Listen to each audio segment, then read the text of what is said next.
नमस्कार, मैं संतोष सिंह और इस खास कार्यक्रम में तमाशबीन हूँ मैं।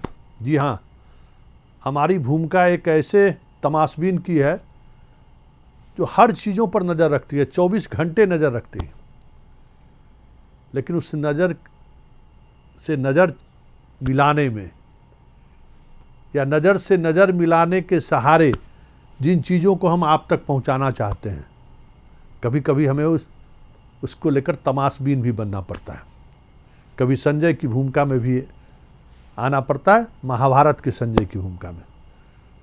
जो घटनाएं घट रही हैं हम आपको दिखा रहे हैं, वो कड़वा हो, जो सच्चा हो, कुछ भी हो, लेकिन हम जो सच्चाई जो सामने दिख रहा है, जो मेरे सामने दिख रहा है, वो हम आपको दिखा रहे हैं। लेकिन कभी कभी तमाशबीन भी बनना पड़ता है। चलिए हम आपको आज दिखाते हैं बिहार की एक ऐसी तमाशबीन स्टोरी की कहानी, जिसको लेकर पिछले 5-6 महीने से बड़ी चर्चा है। नई सरकार के गठन के बाद भ्रष्टाचार और अफसरशाही को लेकर सरकार पर सीधे हमले होते रहे भी हैं। चुनाव परिणाम के बाद ये आवाज़ और बुलंद होने लगा कि भाई इसको लेकर अब जीरो टॉलरेंस की ज़रूरत है, क्योंकि हदें पार हो रही हैं। और फिर सरकार ने शुरू किया ऑपरेशन कलंक, और उस कलंक की शुरुआत मुजफ्फरपुर के उस डीटीओ अफसर के खिलाफ हुई, जिस डीटीओ अफसर पर कहा यह जा रहा है कि बहुत ही बड़े रसूख वाले वो थे। 2 जिले के वो प्रभार में थे, मुजफ्फरपुर और छपरा जैसे जगहों पर बालू का खेल चल रहा था। उस डीटीओ पर हाथ डालना डीएम भी 2 बार सोचता जरूर था, लेकिन जब सरकार ने सोच लिया तो फिर क्या है। तो हम आपको इस कलंक की शुरुआत, जिसने कह सकते हैं कि जिनके घर बरामद नोटों के लिए आपको मशीन लाना पड़ा था, हम बात करते हैं मुजफ्फरपुर के उस डीटीओ की, जिस डीटीओ के घर से लगभग 50 लाख रुपए कैश बरामद हुए थे।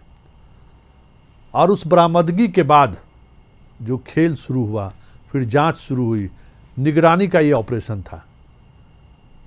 उनके लॉकर से, उनके परिजनों के लॉकर से लाखों लाख रुपए के जेवरात बरामद हुए, फिक्स डिपॉजिट के कागजात हुए, दिल्ली, पटना सहित देश के कई शहरों में अपार्टमेंट के कागजात बरामद हुए।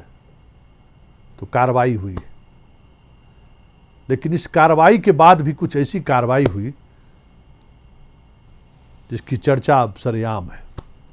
और अब कहा जा रहा है कि अब सरकार भ्रष्टाचार के मामले में जीरो टॉलरेंस के मूड में दिख रही है।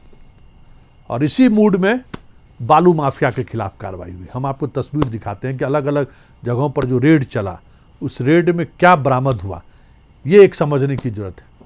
तो हम शुरुआत अगर हम बालू माफिया की करें तो 2 एसपी औरंगाबाद और भोजपुर, 2 एसपी पर कार्रवाई हुई।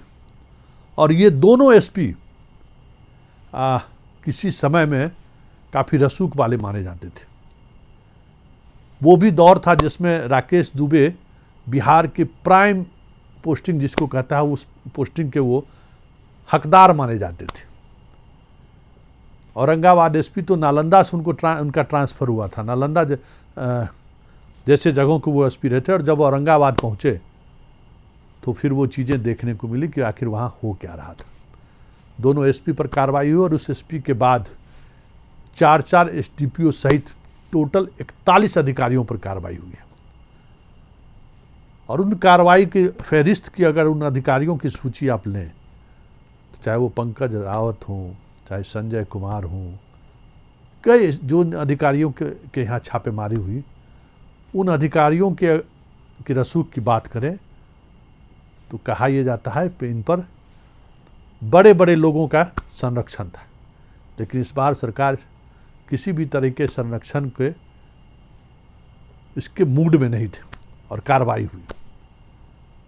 इस पूरे मामले में जो बिहार में भ्रष्टाचार को लेकर जो एक कह सकते हैं कि बड़े अभियान के जो नायक रहे हैं, अभियानंद जी का कहना है, पूर्व डीजीपी रहे, उनका कहना है कि इसके लिए ट्रांसफ़र पोस्टिंग की जो प्रक्रिया है उसमें जब तक राजनीतिक हस्तक्षेप कम से कम नहीं होगा, कम से कम ना हो, और साथ ही अधिकारियों की पोस्टिंग में पारदर्शिता बरती जाए, काम करने वाले अधिकारियों को तवज्जो दी जाए, तो आप भ्रष्टाचार के पर अंकुश भी लगा सकते हैं और गुड गवर्नेंस भी कर सकते हैं।